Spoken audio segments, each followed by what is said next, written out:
The telegram arrived on a Tuesday, and by Thursday David Turner had pressed his only good shirt, polished his boots until he could see the worry in his own eyes reflecting back at him, and driven his wagon the 14 miles from his ranch into the dusty town of Millhaven, Kansas, to wait at the depot for a woman he had never met, but had spent the better part of 6 months corresponding with in careful, deliberate letters.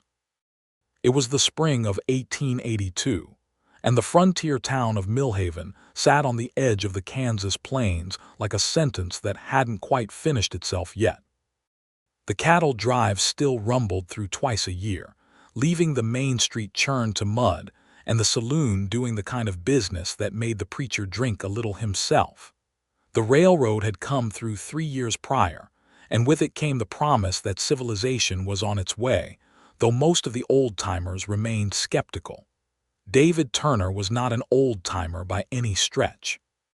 He was 28 years old, broad-shouldered and sun-darkened, with hands that knew the particular roughness of fence post-work and the gentleness required for coaxing a spooked horse back to calm. He had built his ranch from nothing, or near enough to nothing that the difference hardly mattered, and now he had 200 acres, a solid house with glass windows, and a hollow at the center of his daily life that no amount of hard work could fill. He had written to the matrimonial agency in St. Louis 6 months ago. He was not a man given to sentimentality or to embarrassment, but he had felt both things acutely as he'd sealed that first letter. He had described himself honestly, perhaps too honestly, listing his acreage and his livestock and his ability to provide, but also his tendency toward quietness and his lack of any real social graces. He had been matched with a woman named Clara Whitfield, 24 years old, from a small town in Missouri, who had described herself in equally honest terms. Their letters had grown warm over the months. He had looked forward to them with something he was almost afraid to name. Clara had written about her love of garden work and her inability to suffer fools, about the way thunderstorms made her feel alive rather than afraid, and about her hope that the West might be a place where a woman could have some say in the shape of her own life. David had found himself laughing at her letters, then reading them twice, then folding them with a care he gave to nothing else. And then the last telegram had come, the one saying the train would arrive Thursday at 2 o'clock, and David had spent 2 days in a state that was half anticipation and half outright terror. He stood on the depot platform now in the sharp afternoon heat, hat in his hands, watching the black smoke of the approaching locomotive smear itself across the wide blue Kansas sky. The train was on time, which he took as a good sign. Around him, a handful of other townspeople had gathered for various reasons. Tom Briggs from the Mercantile was collecting a shipment of dry goods. The Hendersons were meeting their eldest son returning from a year in Wichita. The station master, old Pete Garrity, stood beside his little office door with his thumbs hooked in his suspenders, watching the engine slow with the satisfaction of a man who found deep meaning in schedules kept. The train hissed and groaned to a stop. Steam billowed from beneath it in white clouds that drifted lazily across the platform. Doors opened. People descended. David watched each face, looking for the woman whose photograph he carried in the breast pocket of his pressed shirt, a small oval image of a serious young woman with dark hair and level eyes. And then he saw her. Or rather, he saw a woman step down from the second passenger car who did not match the photograph at all, and yet she was looking at him with an expression so complicated and so careful that he understood immediately something was wrong. She was perhaps 25, with auburn hair that had loosened considerably from its pins during what must have been a very long journey, and blue eyes that were doing the particular kind of work that comes when a person is trying to hold several emotions in check simultaneously. She wore a traveling dress the color of slate, dusty from the journey, and she carried a small leather bag in one hand and a folded letter in the other. She stepped toward him with the bearing of someone walking toward something they had decided to do despite every instinct arguing against it. Mr. Turner, she said, her voice was steady. My name is Rebecca Shepard. I am Clara Whitfield's closest friend. I came in her place. She paused and something moved across her face, something genuine and pained. I am sorry. David looked at her for a moment. He looked at the letter she was holding out toward him. He looked back at her face, at those careful, braced blue eyes waiting for his reaction, and he thought about the 14 miles he had driven, and the shirt he had pressed, and the hollow at the center of his daily life. And then he said something that seemed to surprise them both equally. Don't be, he said. Rebecca blinked. That was not what she had prepared for. She had prepared for anger, for cold dismissal, for the kind of wounded pride that could turn a man's face to stone. She had prepared for him to take the letter and tell her to get back on the train. She had not prepared for those two quiet words delivered without bitterness. Mr. Turner, she started again, I think you don't understand yet what I've come to tell you. I understand a woman traveled a considerable distance to deliver news that couldn't have been easy to bring, he said. That earns at least a cup of coffee and a chance to tell it properly. Don't you think? She stared at him. Then very slowly something in her posture shifted just slightly, just enough that he noticed it. Yes, she said. I suppose it does. He took her bag from her hand without asking because it was simply what one did, and she let him, which told him she was more tired than she wanted to show. He led her across the platform and through the main street of Millhaven, past the mercantile and the land office and the barber shop with its red and white pole, to the small hotel that also served as the town's only restaurant. Mrs. Alderman, who ran the hotel, made coffee strong enough to stand a spoon in and kept a clean tablecloth, which was about all David required of the establishment. They sat across from each other at a corner table, and Mrs. Alderman brought coffee without being asked, because she had seen David Turner come in with a woman carrying luggage, and had drawn conclusions that David suspected would be all over town before sundown. Rebecca wrapped her hands around the coffee cup as though it were cold outside instead of 72 degrees, and she began. Clara Whitfield, she explained, had become engaged to another man 3 weeks before her scheduled departure. It had happened quickly, the way some things do in small Missouri towns where everyone knows everyone and futures get decided over Sunday dinners. A man named Gerald Hart, the son of a local banker, well regarded, someone Clara had known since childhood. Clara had, in Rebecca's carefully chosen words, found herself unable to refuse him once he had asked, though she had wept considerably over the letters she owed David Turner. She asked me to come, Rebecca said. She couldn't face sending a telegram. She was afraid you might have already made preparations, might have told people, and she wanted someone to explain properly. Rebecca looked directly at him across the table. She is sorry. Genuinely, she thought well of your letters. She said they were the most honest letters she had ever received from a man. David was quiet for a moment. Outside, through the window, a horse tied to the rail flicked its tail at a fly. 2 men in canvas trousers walked past arguing about something, their voices muffled through the glass. Did she send back my letters? He asked finally. I have them, Rebecca said. She reached into her bag and produced a small tied bundle. She asked me to return them. She thought you might want them back. He took the bundle and set it on the table and did not look at it. And your own situation, Miss Shepard, you came all this way. Are you planning to head directly back? Something shifted in her expression again, that same small recalibration he had noticed on the platform. I had considered it, she said, but the return train doesn't leave until Saturday morning. I've enough money for 2 nights at the hotel if Mrs. Alderman has a room. She does, David said. I'll speak to her. He paused. Will you allow me to show you something of Millhaven while you're here? It seems a shame to come all this way and see nothing but a train platform and a hotel room. Rebecca studied him with those level blue eyes. He had the sense she was a woman who made decisions deliberately and did not like to be hurried into them. Why? She asked plainly.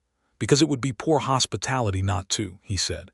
And because, if I'm being honest, I find I'm more curious about you than I am upset about Clara.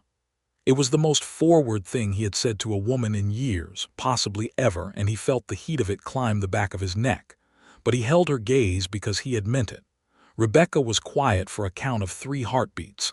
Then she said, "All right, Mr. Turner, show me your town." What followed that afternoon was not particularly grand by any standard that history books would measure. David Turner showed Rebecca Shepard the main street of Millhaven, Kansas, in the spring of 1882, with the same care and somewhat self-conscious pride that he might have used to show a person around his property. He pointed out the new telegraph office that had only opened the previous fall. He showed her the dry goods store where Tom Briggs kept a rack of seed catalogs that David had always thought was an unusually hopeful thing to keep in a frontier town. He showed her the church with its fresh white paint, and the schoolhouse beside it where 20 children between the ages of 5 and 14 received their education from a teacher named Miss Potts who had come out from Ohio 4 years ago and stayed because, she said, the sky was bigger here. Rebecca listened to all of it.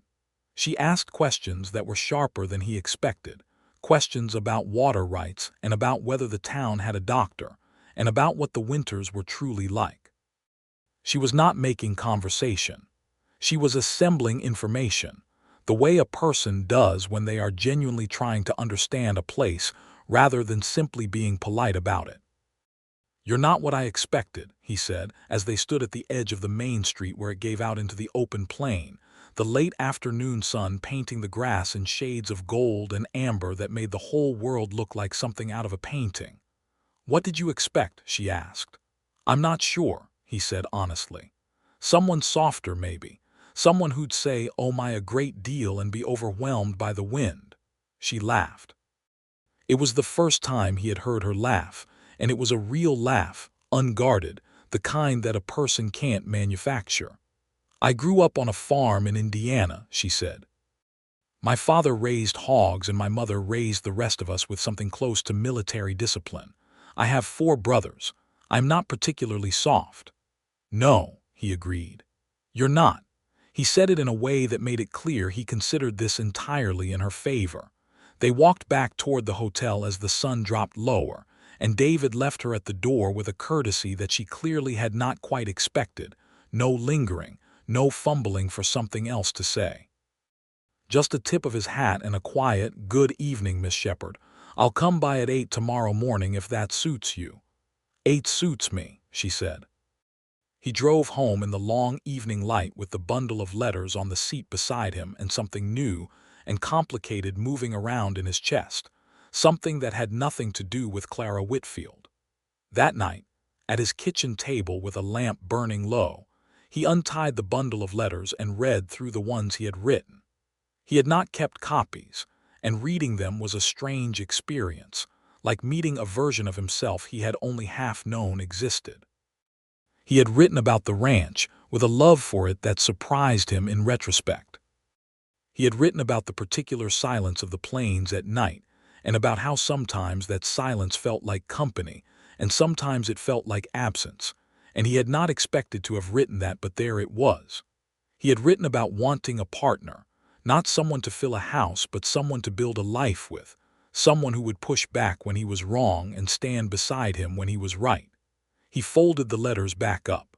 He was not a man who indulged in self-pity for long. He sat with his coffee and his thoughts, and eventually he went to bed, and he lay in the dark listening to the coyotes calling somewhere out on the plain, and he thought about a woman with auburn hair and direct blue eyes who had apologized for something that was not her fault and who had laughed at the sky. Rebecca, for her part, sat in the narrow hotel room with its iron bedstead and its faded quilt, her journal open in her lap, writing in the scratchy, careful script that had been her habit since she was 16. She wrote about the train journey and about the flat, endless miracle of the Kansas landscape rolling past the window for hours. She wrote about standing on the platform and watching a man she did not know approach her with hope in his face that she was about to extinguish, and about the way that had felt like being asked to do something cruel to a person who deserved none of it. She wrote about the way he had said, "Don't be," and about how those two words had done something to her equilibrium that she could not entirely account for. She wrote, "He is not what I expected. I don't know what I expected. I came here prepared to deliver a message and return home and resume my life in the same shape I left it. I am not sure anymore that I want to do that." She stopped writing and looked at that last sentence for a long time.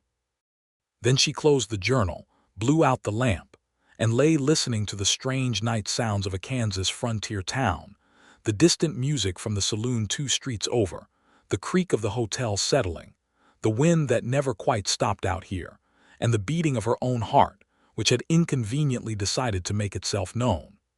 The next morning, Friday, David Turner arrived at the hotel at precisely 8 o'clock with a wagon and 2 horses that he introduced by name. The bay mare was Sadie and the sorrel gelding was Copper, and he told her this with a complete lack of self-consciousness that she found immediately endearing. "Where are we going?" she asked, climbing up beside him with a capability that made him look twice. "My ranch," he said. "If you're willing, I'd like you to see it."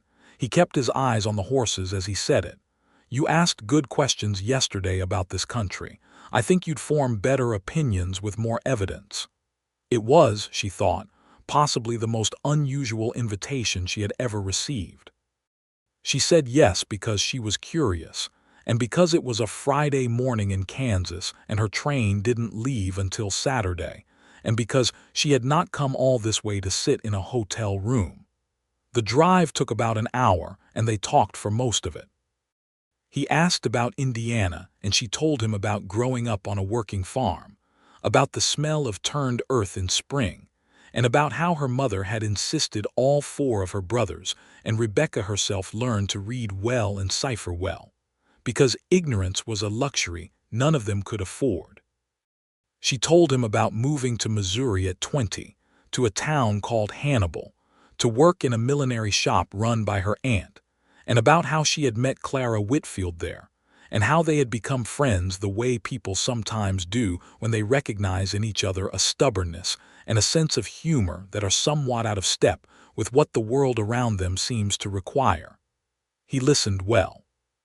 He did not interrupt and he did not rush her, and when she asked him questions in return, he answered them with the same directness she had already come to expect from him. He told her about coming west at 21 from Ohio with his older brother, who had died of fever 2 years later, leaving David alone with the unfinished ranch and a grief he had dealt with the only way he knew how, which was to work until there was no room in him for anything else. "You have no family here at all?" she asked. "Not now," he said. "Got a cousin in Denver. We write sometimes." He paused. "That's why I wrote to the agency," he said, not looking at her. "I don't mind being alone with the work. I've made my peace with that, but I mind being alone with everything else." She looked at the side of his face, the strong line of his jaw and the honest set of his expression, and she felt something move in her chest like a door opening onto a room she hadn't known was there. The ranch announced itself gradually. First a fence line, good solid fence built to last, then a water tower, then a barn painted red in the style she recognized from the Midwest, solid and well kept. The house itself was a surprise. It was not large, but it was built with care, a clapboard house with a proper porch and a kitchen garden beside it that had been recently turned, the dark earth in rows waiting for seed. There were 6 horses visible in the paddock, and a dog that came bounding toward the wagon with the kind of whole-body enthusiasm that only dogs achieve. "That's Reuben," David said, pulling the wagon to a stop. "He has no manners and considerable opinions." Reuben proved this immediately by putting his paws on the wagon wheel and looking at Rebecca with intelligent brown eyes, tail going at a speed that seemed physically unlikely. "Hello, Reuben," she said, and held out her hand, and Reuben sniffed it and then licked it and then looked at David with what Rebecca would later swear was approval. "He likes you," David said, and there was something in his voice when he said it that was quiet and careful and hopeful in equal measure. He showed her the ranch with the same care he had shown her the town, but here there was more of himself in it. Here he was not a host presenting civic amenities. Here he was a man showing what he had built.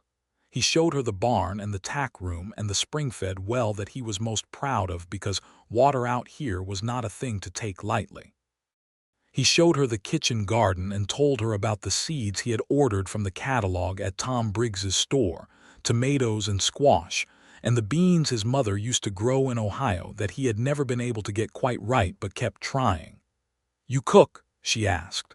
"I feed myself," he said. "Whether that qualifies as cooking is a matter of perspective." She laughed again, that real unguarded laugh. And this time when she laughed he was looking at her and she was looking at him, and neither of them looked away quite as fast as they might have. They ate the lunch he had packed, bread and cold beef and dried apricots, sitting on the porch with the Kansas plains stretching out before them in every direction, enormous and luminous under the high blue sky.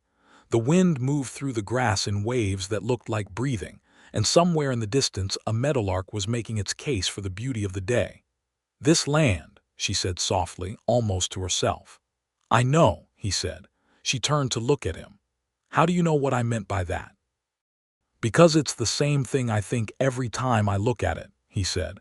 "It's too big to say properly, so you just say this land and hope the other person understands." She held his gaze for a moment that stretched between them like the plains themselves, wide and open and full of possibility. Then she looked back out at the grass and said, "I need to tell you something." "All right," he said.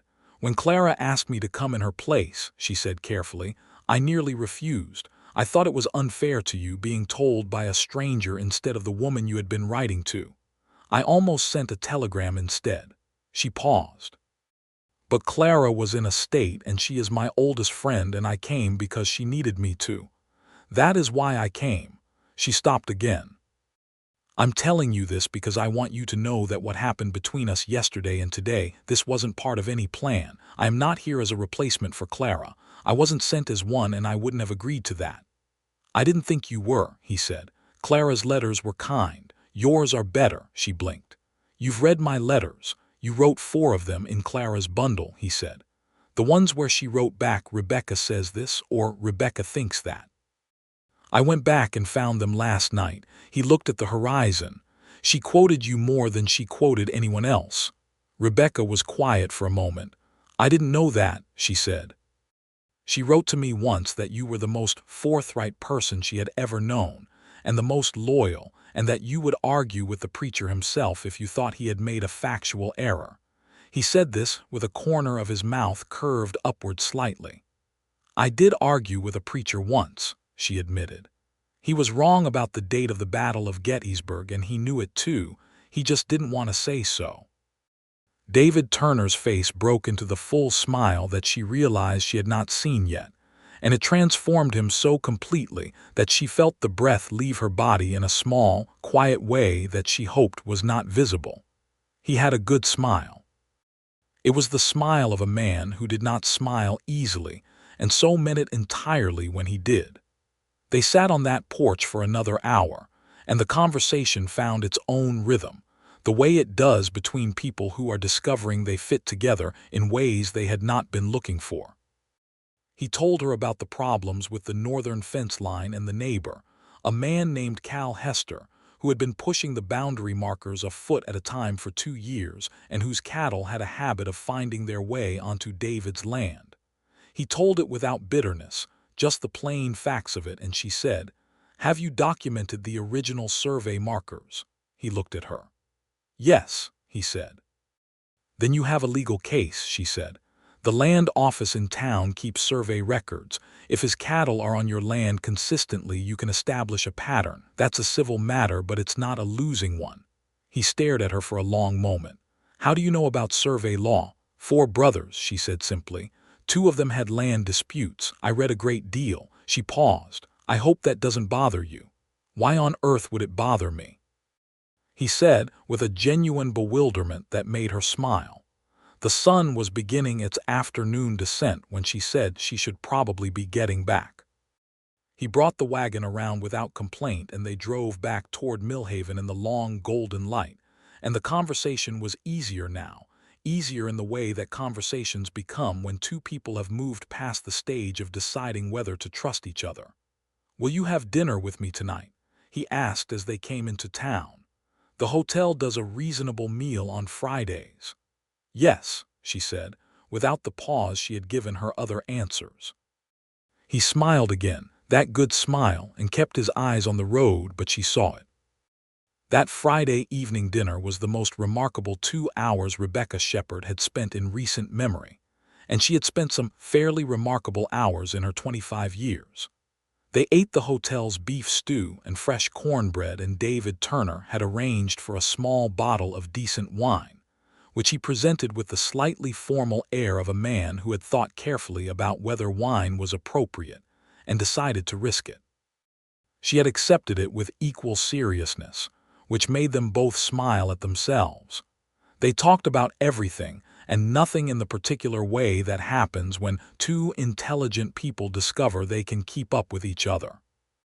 They talked about the cattle market and the politics of the Kansas land boom and the slow, terrible unfairness of what was happening to the native peoples of the plains, the Cheyenne and the Comanche, and the Kiowa being pushed from their land by force and treaty and starvation, in ways that David spoke about with a plain-spoken disgust that surprised her with its directness.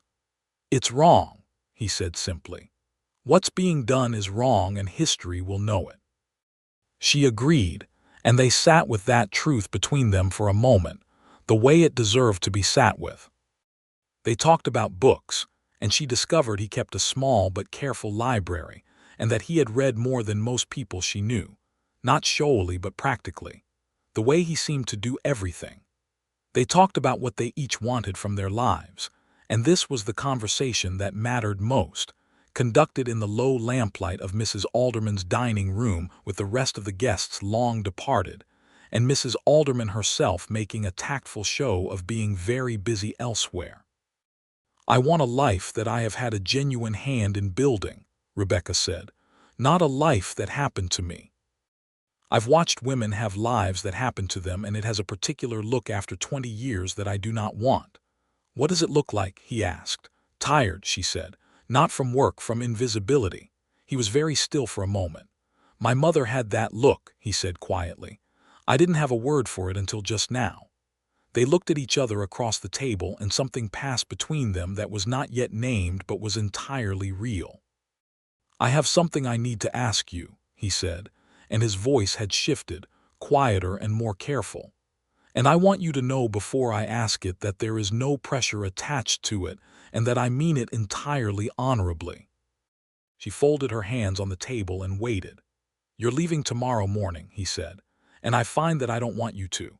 Not because of what I'd planned with Clara, and not because I'm desperate for any company, because I've made peace with being alone and that peace is still available to me, but because of you specifically, because of the particular way you think and speak and look at things." He paused.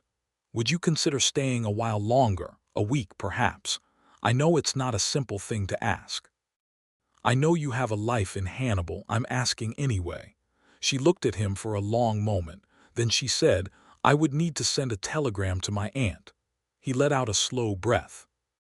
"I'll pay for the telegram," he said. "You will not," she said. "But yes, I'll stay." The week that followed was the kind of week that certain people are fortunate enough to have once in their lives, a week that seems to exist slightly outside of ordinary time, burnished and vivid, where every moment has a quality of attention that ordinary life rarely affords. They spent it together in the way that two people who have decided to take each other seriously spend time, not performing for each other, but actually present with each other, doing real things. On Saturday they rode together across the ranch on horseback, she on Sadie and he on a dark stallion named Gabriel, who required someone who knew what they were doing. And she handled herself on horseback well enough that even David's ranch hand, a taciturn young man named Eli who was 19 and spoke primarily in single syllables, looked up with visible approval. Eli had come to work for David 2 years prior and was fiercely protective of the ranch in the way that young men are when they find a place they belong.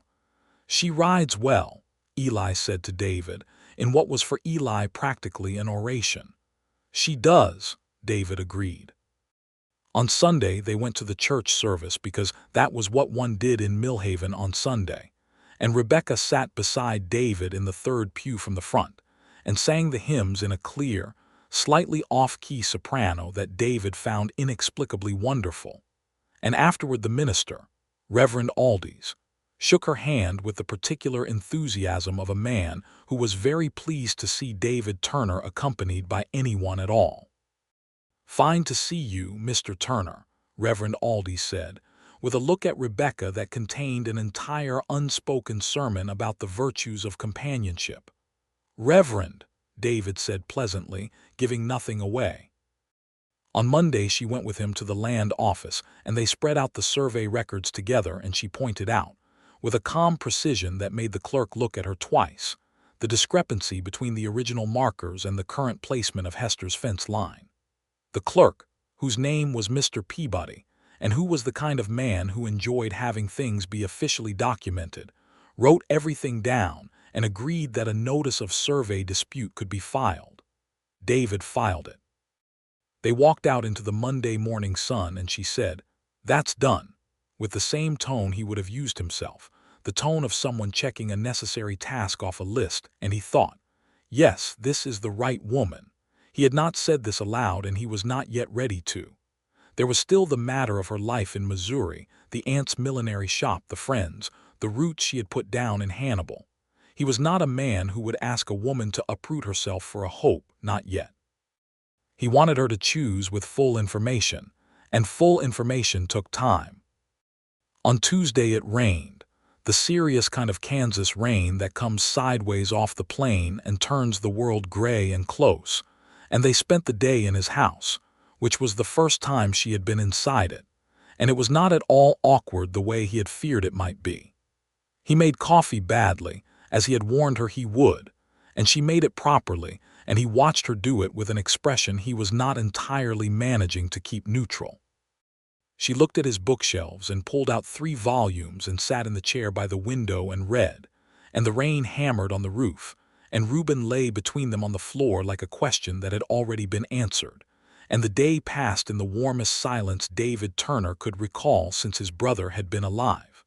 At some point in the afternoon, she set down her book and looked at him across the room and said, "Tell me about your brother." He had not been asked this in a long time. Most people had the decency, as they saw it, not to bring it up. He found he wanted to answer.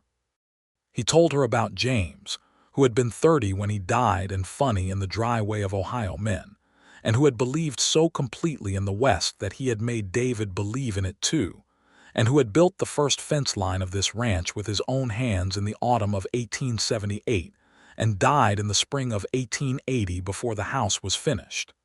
"He would have liked you," David said. "He had a weakness for people who argue with preachers." She smiled, and it was a gentle smile this time, not her laughing smile but something quieter and warmer. "I'm sorry you lost him," she said. "Thank you," he said, and meant it more than he usually did when people said that to him. Wednesday was clear and fine, and they drove to a spot 3 miles north of the ranch, where a creek ran through a stand of cottonwood trees, whose new spring leaves were the particular green that only happens for about 2 weeks in May before it deepens into summer. They sat by the creek, and she took off her boots and put her feet in the cold water and made a sharp noise of shock at the temperature that made him laugh, and then she laughed at herself, and they sat together in the cottonwood shade watching the creek go about its business. "Rebecca," he said. It was the first time he had used her given name, and they both noticed it. "Yes," she said, looking at the water. "I want to say something to you, and I want to say it clearly because I think you deserve clarity," he said. "I am in the process of falling in love with you. I don't say that to create an obligation or to pressure you toward any particular response.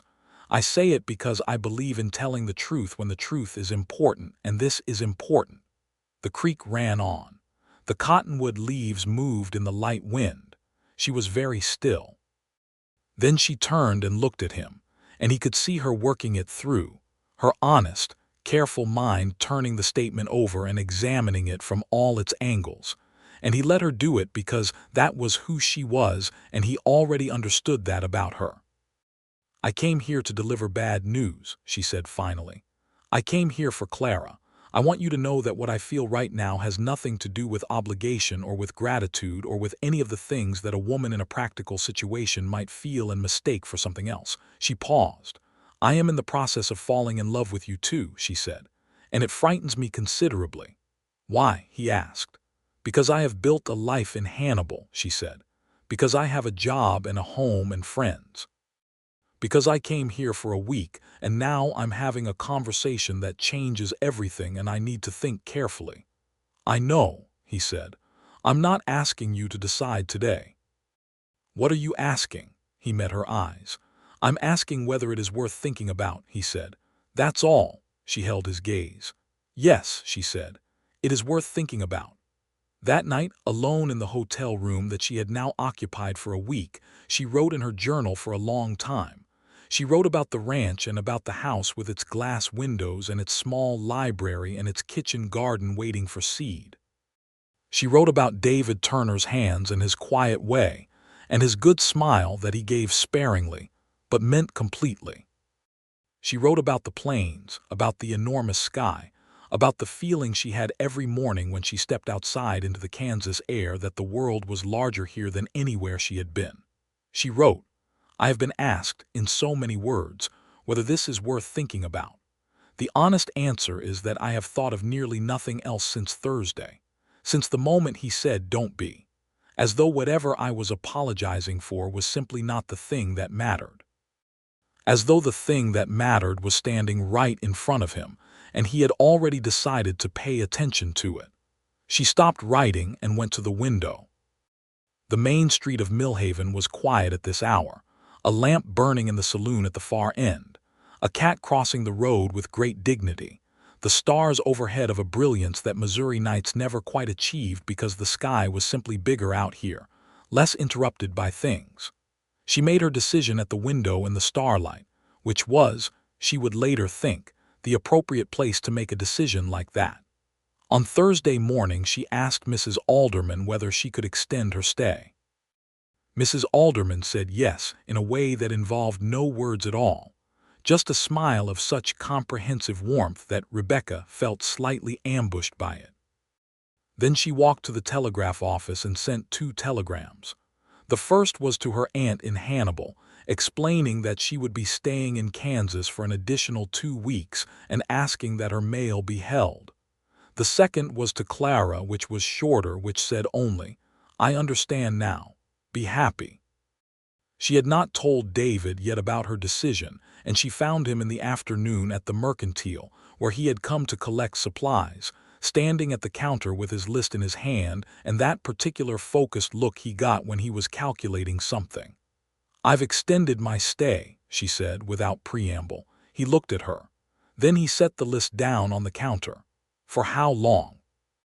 "2 weeks more," she said, "and then I'll go back to Hannibal and make some arrangements." He was very still for a moment. "What kind of arrangements?" "The kind," she said carefully, "that a woman makes when she has decided that a thing is worth more than thinking about." They were standing in Tom Briggs's Mercantile on a Thursday afternoon, and Tom Briggs was pretending with great commitment to be reorganizing the nail bins behind them, and David Turner looked at Rebecca Shepard with everything he felt written plainly across his face, all the hope and the gratitude and the enormous careful tenderness of a man who has been alone for a long time and has just been told that the aloneness has an end. "All right," he said quietly. His voice was not entirely steady. "All right," she agreed. Tom Briggs, behind the nail bins, allowed himself a small private smile. The 2 weeks that followed were a courtship in the truest and most deliberate sense. 2 people who had already established the emotional ground between them, now learning the practical landscape of each other's lives, the habits and preferences and tolerances and pleasures that make up the daily texture of a person. Rebecca rode with David every morning and learned the boundaries of his land in a way that was not theoretical. She helped him plant the kitchen garden, the beans and the tomatoes and the squash, her hands dark with soil, And when he told her about his mother's beans that he had never quite gotten right, she said she had a different method and would show him. She did, and the results that first season would prove her correct, which she did not remark upon and which he appreciated enormously.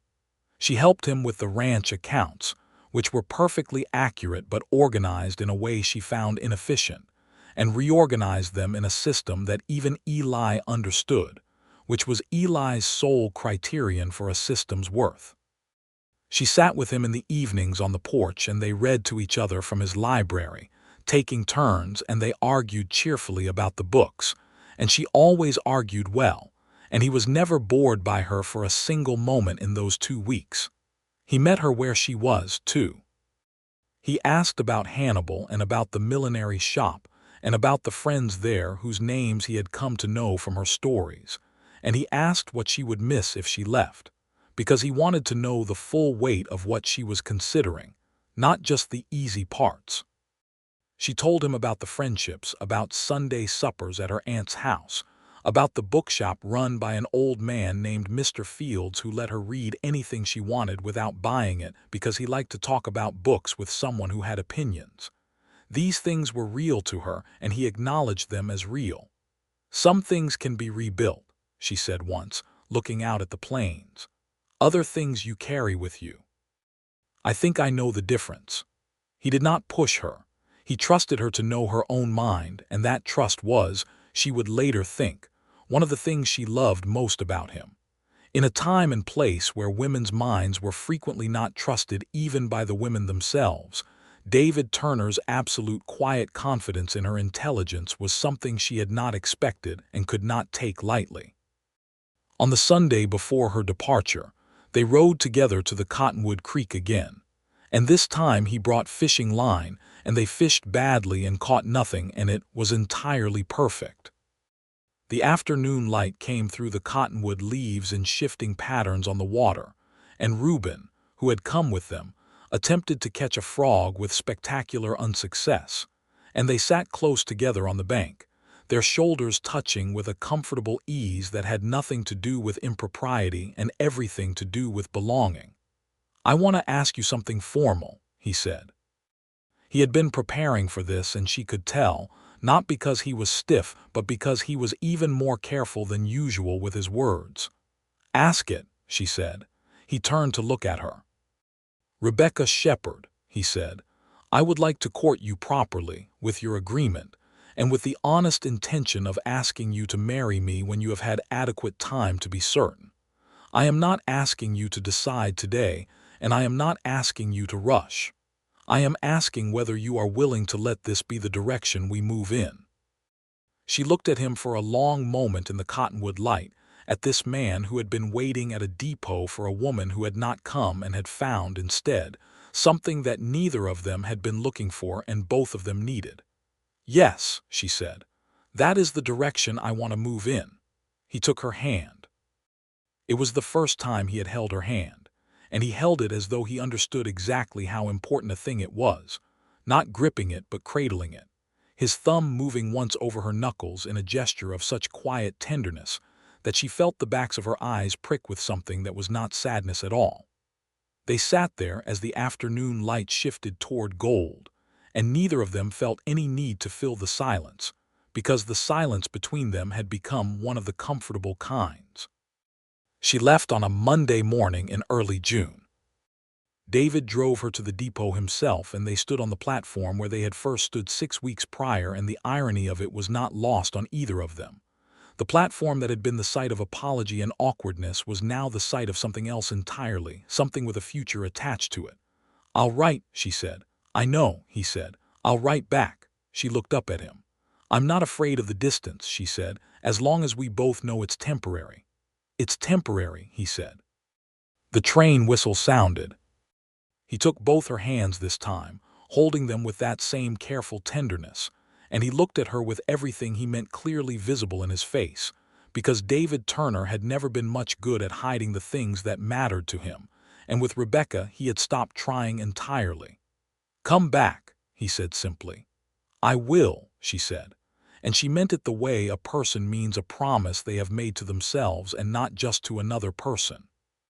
He watched the train until it was a dark line on the horizon and then nothing, and then he drove home to his ranch with the summer grass flowing on either side of the road, and he sat on his porch in the evening and looked out at the plains and felt, for the first time in years, the absence of that hollow place at the center of his daily life.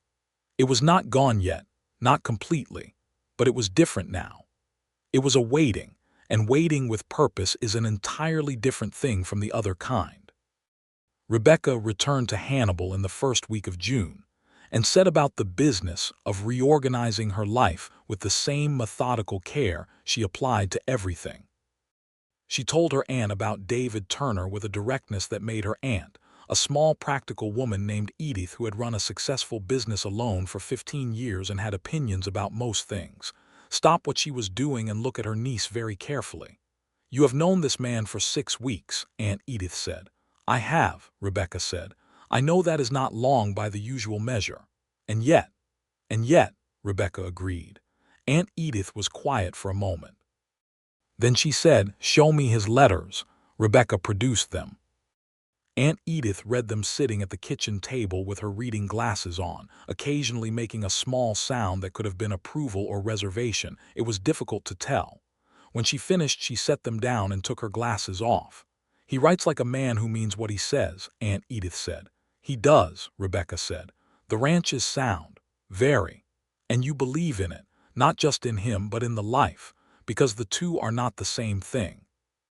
Rebecca sat down across from her aunt and thought about the kitchen garden and the Cottonwood Creek and the enormous Kansas sky and the evenings on the porch and the books and the comfortable silence. "I believe in both," she said. Aunt Edith looked at her niece, the girl she had watched grow up to be a woman of considerable intelligence and equally considerable stubbornness, and she said, "Then I suppose you had better make some arrangements." Over the following weeks, Rebecca and David wrote each other letters with the regularity and the urgency of two people who have found a channel for everything they want to say and cannot say yet in person. His letters were long and detailed, full of ranch news and observations about the land and the sky and the people of Millhaven. He told her about filing the survey dispute and about Hester appearing at the ranch fence one afternoon, red-faced and agitated, and about how David had been very calm and very clear and had shown Hester the filed documents, and how Hester had gone away again looking like a man who understood he had been dealt with fairly and didn't much like it. He told her about Eli, who had apparently developed a shy attachment to the minister's daughter and was conducting this attachment with the same conversational economy he applied to everything else. She wrote back about Hannibal and about closing out her life there gradually, the way it had to be done, with care and without burning things down. She had given her notice at the millinery shop. She was sorting her belongings into what would travel and what would not. She went to see Mr. Fields at the bookshop and spent 2 hours there on a Saturday and bought 6 books to bring west. She said goodbye to her friends in the way that is always harder than you expect, even when the leaving is entirely chosen. She wrote, "I have been saying goodbye to things this week, and I want you to know that it is not a sad process. It is a clear one. When I look toward Kansas, I feel the same thing I felt standing at the edge of the main street of Millhaven looking out at the plain, that sense that the world is larger than you thought and that you are choosing to live in the larger version of it." He read this letter 3 times. Then he wrote back, "I have been building something in the east room of the house. I will not tell you what it is. Come and see." In August, 3 months after she had left, Rebecca Shepard arrived in Millhaven on the Tuesday afternoon train with 2 large trunks, 6 books, her journal, and the absolute certainty that she was in the right place. David Turner was on the platform, as she had known he would be, in his pressed shirt with Reuben sitting beside him with great dignity at his feet. And when she stepped off the train, he was already moving toward her, and she was already moving toward him. And when they met in the middle of that platform, he took her hands in both of his and looked at her face as though he was checking that she was real. "You came back," he said. "I told you I would," she said. "I know," he said. I still wanted to see it. Reuben, unable to contain himself any longer, placed both paws on Rebecca's traveling skirt and was warmly welcomed. He drove her to the ranch and showed her the east room. It was a study. He had built shelves along 2 walls, floor to ceiling, good solid shelves made of the same quality wood as the rest of the house, and there was a proper writing desk positioned to face the window that looked out at the east pasture, where the morning light came first. It was the room of a person who was expected to read and to write and to think, and it had been built for her with the same deliberate care with which he had built everything, and she stood in it for a long time without speaking while he waited in the doorway. When she turned to look at him, her eyes were bright, but her voice was steady. "It is the most thoughtful thing anyone has ever done for me," she said. "Good," he said simply. He did not make more of it than that, which was exactly right. She had brought her books and they went on the shelves that same afternoon, her 6 books alongside his collection, and the library that resulted was, she thought, a very good portrait of the 2 of them. She stayed at the hotel for the period of their continued courtship, because there were proprieties to observe and neither of them wished to give the town unnecessary things to talk about, though the town was already talking with great enthusiasm.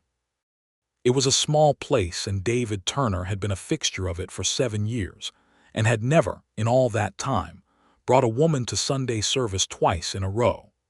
He had now done this several times, and Mrs. Alderman and Reverend Aldies and Tom Briggs, and what seemed like the entire population of Millhaven, had collectively decided that this was excellent, and were managing their enthusiasm with varying degrees of success.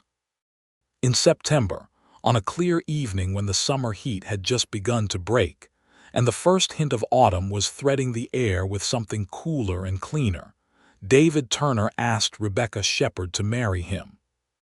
He did it on the porch of his ranch house with the sun going down behind the western plain in a display of orange and rose that was so spectacular it seemed almost excessive, as though nature itself were participating.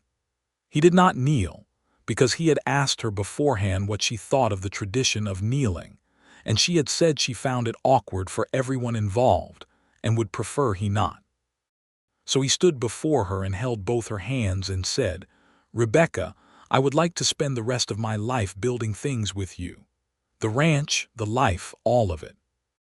I want your opinions and your arguments and your method for growing beans and your laugh and your clear-eyed way of seeing things. I want all of it. Will you marry me?" She looked at him in the extraordinary light of that September evening. She thought, not for the first time, about the telegram and the pressed shirt and the depot platform and the 2 words that had started everything. She thought about the study with its shelves, and the cottonwood creek, and the kitchen garden and the enormous sky. "Yes," she said. With great and specific gladness, yes. He kissed her for the first time right there on the porch in the extravagant sunset, a kiss that was both gentle and completely serious, the kiss of 2 people who understand what they are doing and intend to keep doing it, and she kissed him back with equal conviction, her hands still held in both of his. They were married in October, at Reverend Aldies's church, on a Saturday when the cottonwood trees along the creek had gone to gold. The whole of Millhaven came, because when David Turner finally married someone, the whole of Millhaven was going to be there to see it. Aunt Edith came up from Hannibal on the train and cried in the way that practical women cry when they are surprised by the depth of their own feelings. Clara Whitfield did not come, but she sent a letter that arrived the week before the wedding, warm and genuine, saying that she was happy in her own life and happy for Rebecca, and Rebecca wrote back with equal warmth, because some friendships survive the complications that life puts between them, and this one did. Eli stood up for David at the ceremony and managed an entire sentence when Reverend Aldies asked him if he had anything to say. He said, "They're good together," which was, everyone agreed afterward, a perfect thing to say. Rebecca walked down the aisle of the small white church on a brilliant October morning in a dress she and Aunt Edith had made together, a dress that was practical and elegant in equal measure, ivory with a blue collar, and David Turner watched her come toward him with an expression on his face that Reverend Aldi's would later describe to his wife as the purest example of a man knowing exactly where he was supposed to be. He reached out his hand when she reached him, and she took it, and they turned together to face the ceremony. The winter of 1882 came in hard and early, the way Kansas winters will, and the ranch absorbed it the way it absorbed everything, with solid walls and stocked provisions, and two people who had found, somewhat to their mutual delight, that they were the kind of people who enjoy being snowbound together more than they enjoy most other social situations. They read to each other in the evenings by the fire. They played cards, and she was a better card player than he had expected, which she attributed to her 4 brothers, and he attributed to the same intelligence she brought to everything. They cooked together, badly in his case and well in hers, and the kitchen became a place of considerable warmth and occasional flower-related disaster. She began writing in that East Room study, not letters but something else, observations about the country and the people and the slow ongoing drama of frontier life, the kind of writing that did not have a name yet but was vivid and honest and particular, the way she was vivid and honest and particular.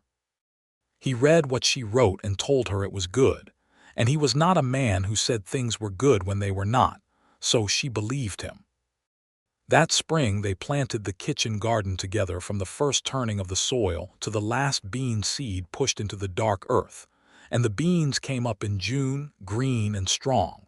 And they tasted right, finally right. Both of them agreed on it, the Ohio taste that his memory had held for years. And David stood in the kitchen garden on a June evening looking at his bean plants in Rebecca's company, and felt a fullness in his chest that was the complete and total opposite of the hollow he had lived with for so long. "How did you know?" he asked. "About the beans." "Tried 6 methods," she said. "Some things are just trial and process." He looked at her in the garden light, his wife with the loose auburn hair and the dirty hands and the look of thorough satisfaction she got when something she had worked on came right. "You are the best thing that has ever come to this ranch," he said. She looked back at him with those direct blue eyes that still, after everything, had the power to undo him. "You were waiting for someone else," she said, and there was a gentle teasing in it. "I was waiting for you," he said. "I just didn't know it yet."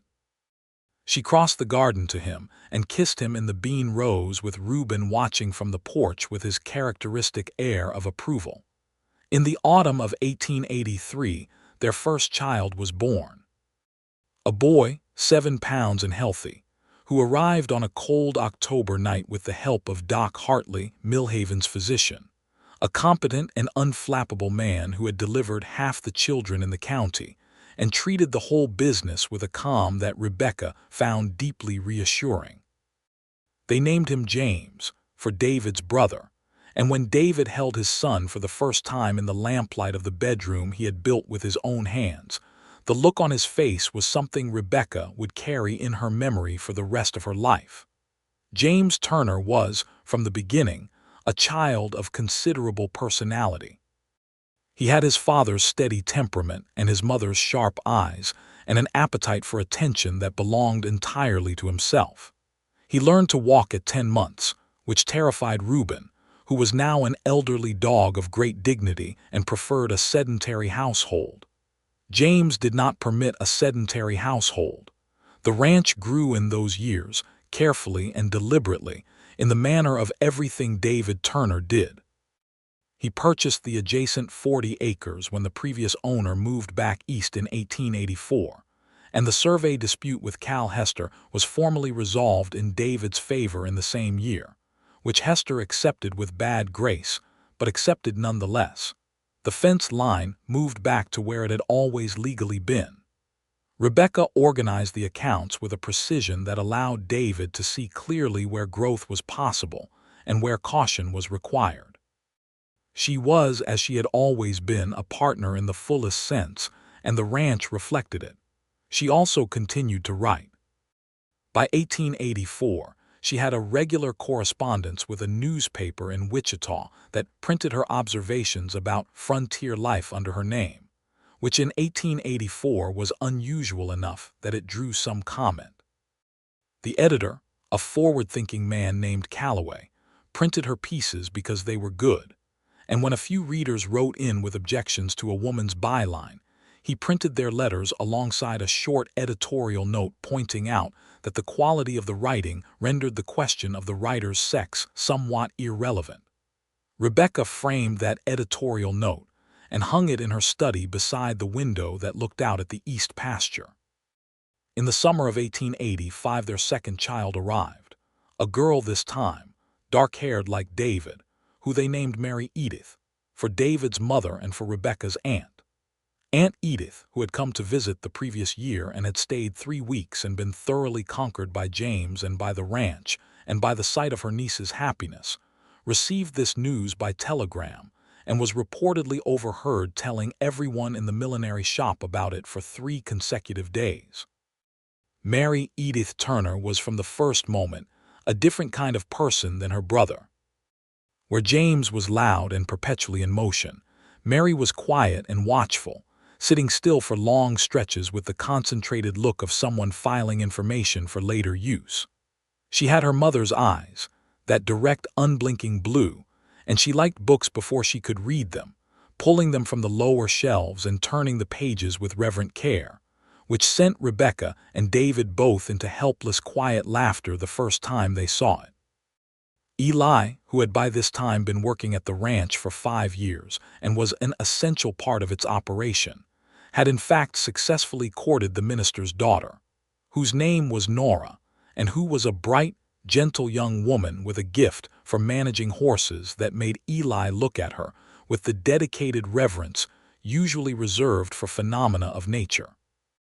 They married in the spring of 1885 and lived in the small house that had been built on the north end of the ranch property, and Millhaven absorbed this development with the same warm interest it brought to all news about the Turner Ranch and its inhabitants. Life in those years had the particular quality of a life being well lived, not without difficulty, because difficulty was part of the land and the time. A bad drought year in 1886 that required careful management of the water supply, and a reduction in the herd that was necessary but costly, and the ongoing sadness of watching the open range diminish as more settlers came and more fences went up, and the deep moral shadow of what was happening to the native peoples of the plains that David and Rebecca discussed with a seriousness and a helplessness that they did not pretend away. They gave money when they could to causes that were honest. They spoke plainly when others did not. It was insufficient, and they knew it was insufficient, and they did not use that knowledge to excuse themselves from trying. But the essential texture of those years, the texture that memory keeps, was good.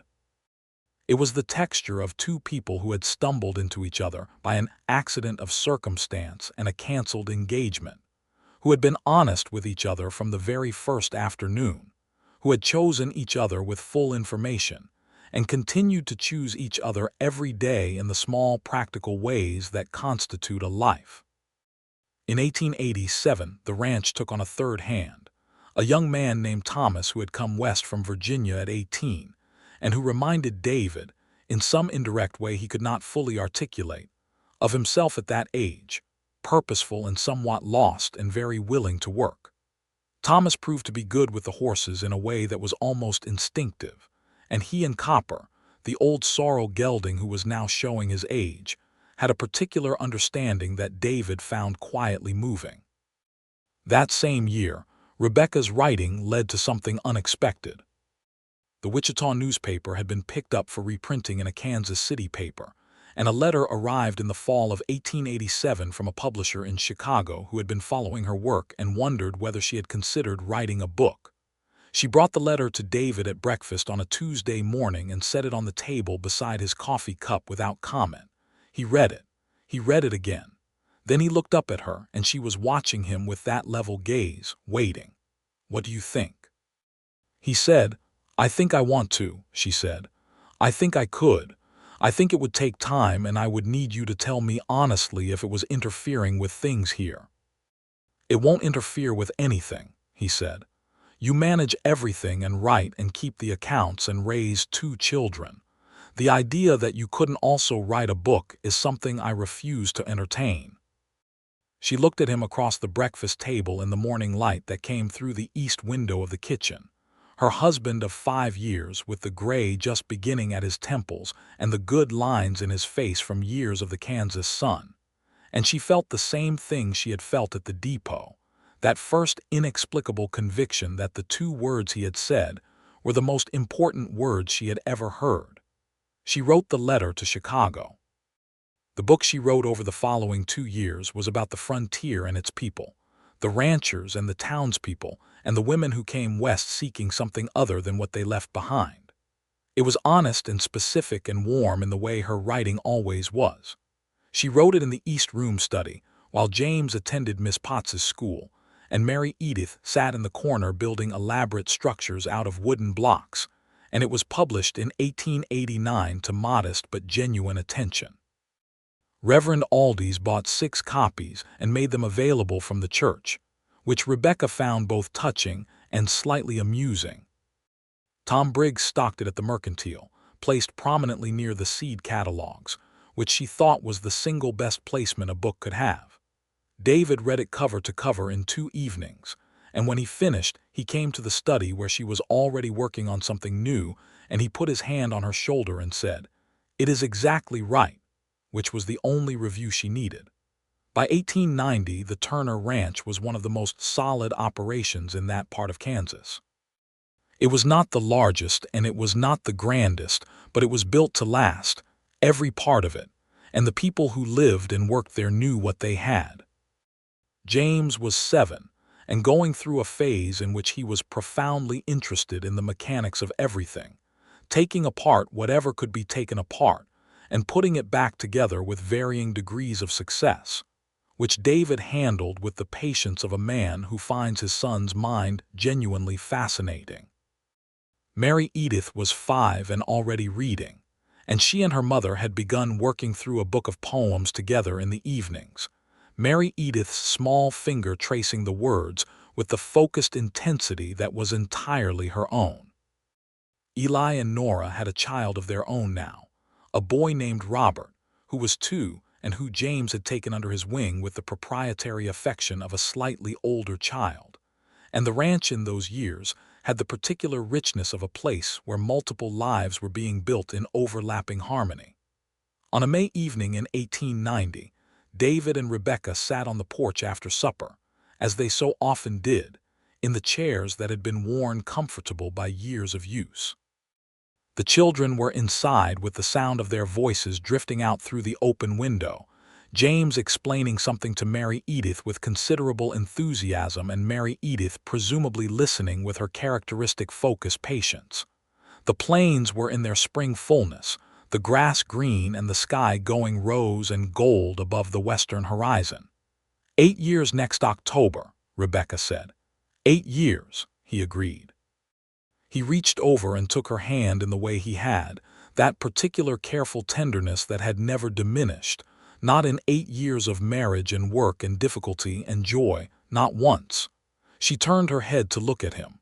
"Are you glad?" she asked.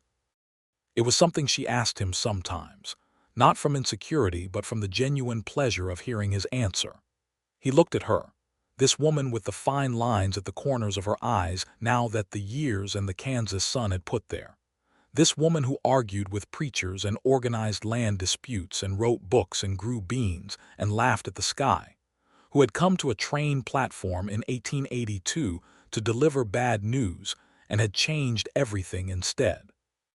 "Rebecca," he said, "I was standing on that platform waiting for someone I hoped would be right for my life. And you stepped off that train and apologized for something that was not your fault, and I told you not to be sorry, and every day since then I have been grateful that I meant it." He held her gaze the way he always had, fully and without reservation. "I am not just glad. I am the kind of glad that does not have a proper word."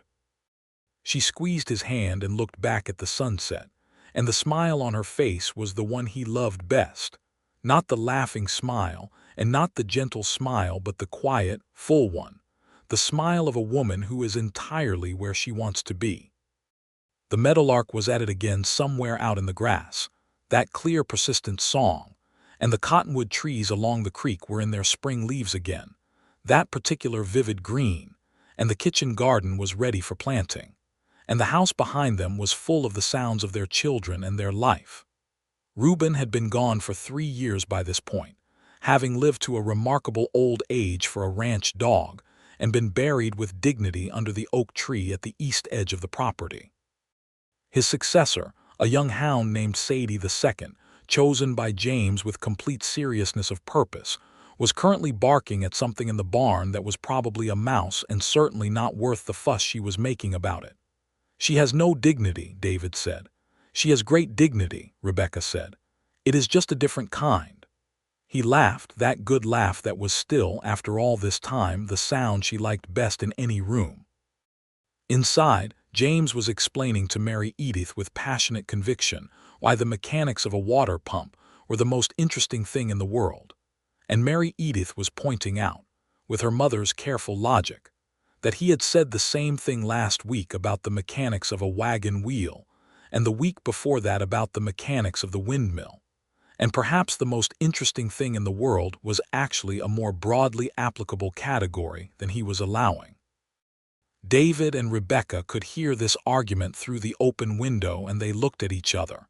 And no words were needed, because they had the kind of marriage where the important things can be said without words, and the words, when they come, are chosen well. The sun went the rest of the way down, painting the sky in the last colors of the day, and the stars came out one by one over the Kansas plain, the same stars that had been there in 1882 when a woman had stood at a hotel window in Millhaven and made a decision that changed the shape of 2 lives and then several more. The same stars under which a man had driven home from a depot with a hollow place in his chest that had turned out to be, not an absence, but a space being kept. The night settled around the ranch with its particular tenderness, and the couple on the porch sat together in it, hand in hand, as they had done on so many evenings and would do on many more, while the plains breathed around them and the meadowlark gave one last note and was quiet, and the whole vast Kansas night said everything that needed to be said. There was, in the end, no better story than the one that begins with an accident and ends with a life that could not have been better designed. No better love than the one built on honesty from the first afternoon. No better home than one where 2 minds of equal quality had agreed to share it. No better proof of the proposition that sometimes the universe or chance or fate, or whatever name fits your inclination, sends a person not what they asked for but what they needed, wearing a traveling dress the color of slate and carrying an apology in her hand. He had told her not to be sorry. She never was. And in the warm June of 1891, when their 3rd child arrived into the world in the same bedroom where the other 2 had been born, a boy with his father's eyes and his mother's expression of focused intensity already present in his newborn face, David Turner held his son and looked across the room at his wife and said, in the way he had of meaning everything he said, "His name is Thomas James, for your brother and mine."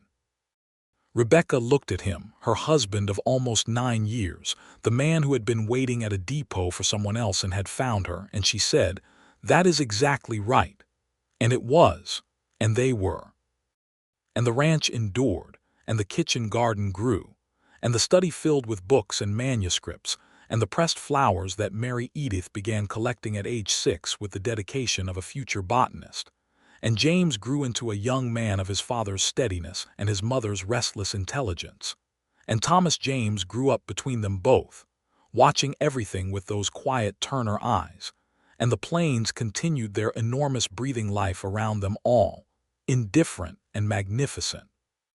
The same plains that had seemed too big and too open in the spring of 1882 to a woman arriving from Missouri who had not known she was arriving home.